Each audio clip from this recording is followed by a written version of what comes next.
በአሁኑ ወቅት በአፍሪካ ቀንድ ዲፕሎማሲያዊና የጸጥታ ስጋት እንዲሁም ውጥረቶች ሰፍነው ይታያሉ።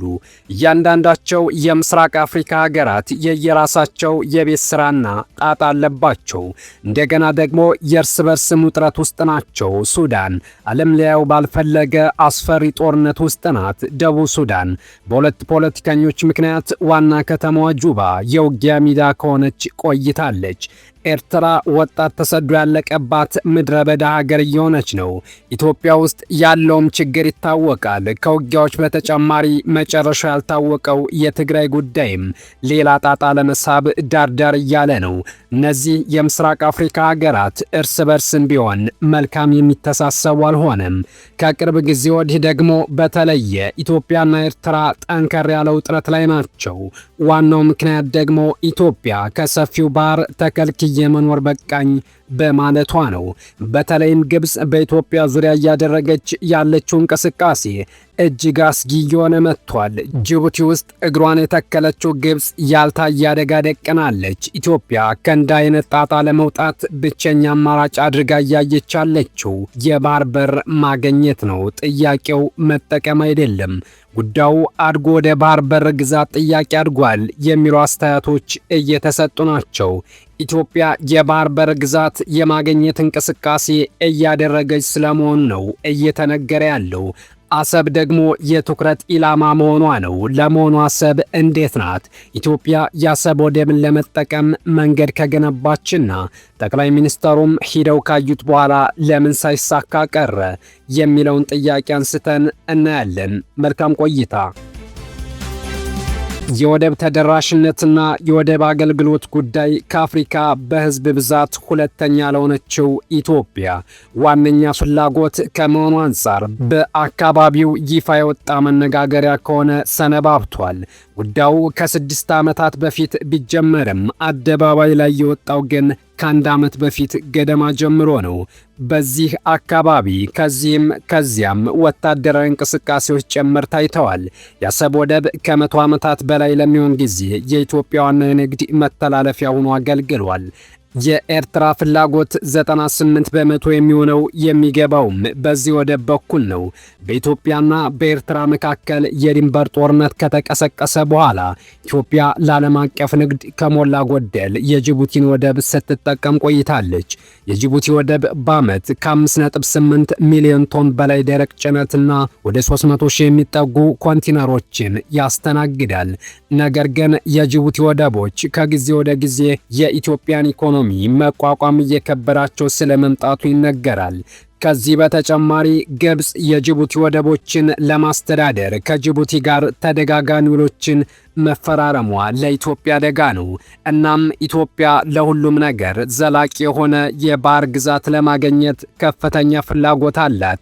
ይህን ልታሳካ የምትችለው ደግሞ በኢትዮጵያ የተገነባችውና በአንድ ወቅት ዋነኛ መውጫ መግቢያ የነበረችው አሰብ ናት። አሰብ ኢትዮጵያ ስትጠቀምባት በነበረው ወቅት ደማቅ ነበረች። የአሁኑን አድርገውና ከፍተኛ የሆነ የኢኮኖሚ ማዕከልም ነበረች። እንደ ፈረንጆቹ እስከ 1995 ድረስ ከ90 በመቶ በላይ የሚሆነው በአሰብ በኩል የሚገቡና የሚወጡ ዕቃዎች የኢትዮጵያ ነበሩ። በተጨማሪም ከ30 እስከ 40 በመቶ የሚሆነው በምጽዋ ወደብ የሚገባና የሚወጣ ጭነት የኢትዮጵያ ነበር።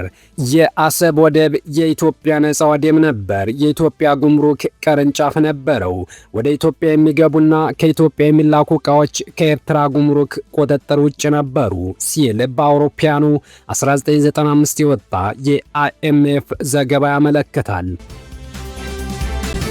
በተጨማሪም ሁለቱ ሀገራት ባደረጉት ስምምነት መሰረት በአሰብ የሚገኘው የነዳጅ ማጣሪያ በኢትዮጵያ ነዳጅ ኮርፖሬሽን እየተዳደረ ዲፍዲፍ ነዳጅ ያጣራ ነበር። ኤርትራም የሚያስፈልጋትን ነዳጅ ከኮርፖሬሽኑ በብር ስትገዛ በአንጻሩ ለምትሰጠው የትራንስፖርትና የወደብ አገልግሎት ከኢትዮጵያ በብር ይከፈላት ነበር።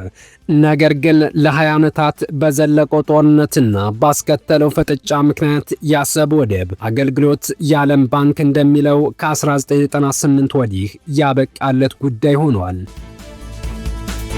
እንደሚታወቀው እንደ አውሮፓውያኑ አቆጣጠር ከ2011 ጀምሮ በየመን የተፈጠረው ቀውስ በአጠቃላይ በኤርትራ በተለይም ከየመን የባህር ዳርቻ ብዙም በማይርቀው የአሰብ ወደብ ላይ ተጽዕኖ አሳድሯል። የተባበሩት አረብ ኤምሬትስን ጨምሮ በሳውዲ አረቢያ የሚመራው ወታደራዊ ጥምረት በሰሜናዊ የመን ለሚካሄድ ጦርነት እንቅስቃሴ የድጋፍ ወደብ ያስፈልገው ነበር። ኤርትራ ለወታደራዊ ጥምረቱ ድጋፍ በመስጠቷ የተባበሩት አረብ ኤምሬትስ የአሰብን ወደብ እንድትጠቀምና የጦር ካምፕ እንድትገነባ ፈቅዳ የነበረ ሲሆን በ2021 ኤምሬትስ ካምፑን ለቃ እንድትወጣ ተደርጓል። ይህን ያደረገችውም ራሷ ኤርትራ ናት። የአሰብ ወደብ በቀይ ባህር ደቡባዊ ጫፍ ካለው ፈታኝ የጸጥታ ችግር ብዙም የራቅ አይደለም። ጠቅላይ ሚኒስትር አብይ ወደ ኤርትራ በሄዱ ጊዜ ቀድሞ የጎበኟት አሰብን ነበር። ከአሰብ ወደ አዲስ አበባ የነዳጅ ማስተላለፊያ መስመር እንደሚዘረጋ የሚገልጹ ዘገባዎች ሲወጡ የነበረ ቢሆንም ወደቡ ለምን ለኢትዮጵያ አገልግሎት እንዲውል እንዳልተከፈተ አልተነገረም። ነገር ግን ብዙ ምክንያቶች ሊኖር ይችላል በሚል ይዘረዘራሉ። አንደኛው በትግራይ ጦርነትና በፕሪቶሪያው ስምምነት ምክንያት ልዩነት በመፈጠሩ ግንኙነቱ ሻክሯል። ሌላኛው ኢትዮጵያ የአሰብ ወደብን ከመከራየት ይልቅ በለውጥና በድርድር የራሷ የማድረግ ወይም የመመለስ ፍላጎት ስለነበራት ነው። ከኤርትራ በኩል አሰብን ልክ እንደ ጅቡቲ በክፍያ እንድትጠቀም ፍላጎት የነበረ ሲሆን ኢትዮጵያ ግን በሰጥቶ መቀበል ወይም በለውጥ አሰብን የራሷ ማድረግ ወይም በነፃ የመጠቀም ፍላጎት ነበራት። ሆኖም ከኤርትራ በኩል ግን በጎ ምላሽ አልመጣም። በዚህ ምክንያት ኢትዮጵያ አሰብን የመጠቀም ነገሩ አከተመለት። ኤርትራ ነፃ አገር መሆኗን ተከትሎ ወደብ አልባ የሆነችው ኢትዮጵያ ባለፉት 35 ዓመታት ውስጥ የህዝብ ብዛቷና የምጣኔ ሀብት እንቅስቃሴዋ በከፍተኛ መጠን አድጓል። ይህም የወደብ አጠቃቀሟና ፍላጎቷን ከፍ አድርጎታል። በኢህአዴግ የአስተዳደር ዘመን የወደብ አስፈላጊነት ዝቅ ከመደረጉ ባሻገር ኢትዮጵያ የወደብ ባለቤት የመሆን ዕድል የተዘጋ ጉዳይ መሆኑ በተደጋጋሚ ሲነገር ነበር። ነገር ግን አሁን ጠቅላይ ሚኒስትሩና የሀገሪቱ ከፍተኛ ባለስልጣናት የወደብ ጉዳይን ከዋነኛ አጀንዳቸው መካከል አድርገው መያዛቸው ጉዳዩ የተዘጋ እንዳልሆነ አሳይቷል። አሁን ኢትዮጵያ ጥያቄውን ከፍ አድርጋው ወደ ግዛትነት ያደገ መስሏል። መጠቀም ሳይሆን የራስ የሆነ ወደብ የማግኘት ፍላጎት ነው እየታየ ያለው።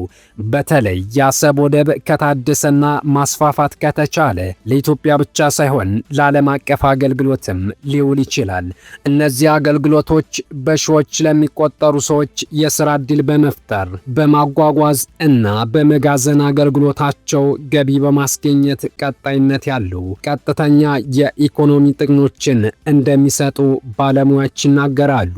እንደ የባህር የብስና አየር ትራንስፖርት ከወደብ እንቅስቃሴ ጋር የተያዙ አገልግሎቶች ለንግድና ለሰራተኞች ተጨማሪ ዕድሎችን ይፈጥራሉ። ለመሆኑ አሰብ አሁን እንዴት ናት? ፕሬዝዳንት ኢሳያስ በአንድ ወቅት ባደረጉት ቃለ ምልልስ ወደቦች አሉን ብለን መናገር የሚቻል አይደለም በማለት የምጽዋና የአሰብ ወደቦች መስፋፋት እንዳለባቸው ተናግረው ነበር። አሰብ መልማትና ማደግ ያለበት ወደብ ነው። አሰብ ካደገ ኢትዮጵያን ማገልገል ብቻ ሳይሆን ለቀጠናውና ለዓለም አቀፍ አገልግሎት ሊውል ይችላል። ስትራቴጂካዊ ፕሮጀክት ነው፣ ለነገ የሚቆይ አይደለም። አገልግሎቱን ለማሳለጥም ዓለም አቀፍ የስልክ የቴሌክስና የፋክስ ግንኙነት እንደነበረው በ2013 የወጣ የኤርትራ መንግስት ሪፖርት ያሳያል። በዓለም ባንክ ድጋፍ ወደቡን ለማደስና ለመጠገን ጥረት ቢደረግም ከኢትዮጵያ ጋር የተፈጠረው አለመግባባት ወደቡ ባዶን እንዲቀር እንዳደረገው ባንኩ ገልጿል። ኢትዮጵያ አሁን አሰብን መጠቀም ሳይሆን የራሷ የማድረግ ወይም የመመለስ ፍላጎት ያላት መሆኑን ብዙዎቹ ይናገራሉ። ይህ ጉዳይ ወደ ግጭት እንዳያመራ የሚለው ደግሞ የብዙዎቹ ስጋት ነው። ሰላም ለሀገራችን ይሁን። አበቃን። መልካም ጊዜ ተመኘን።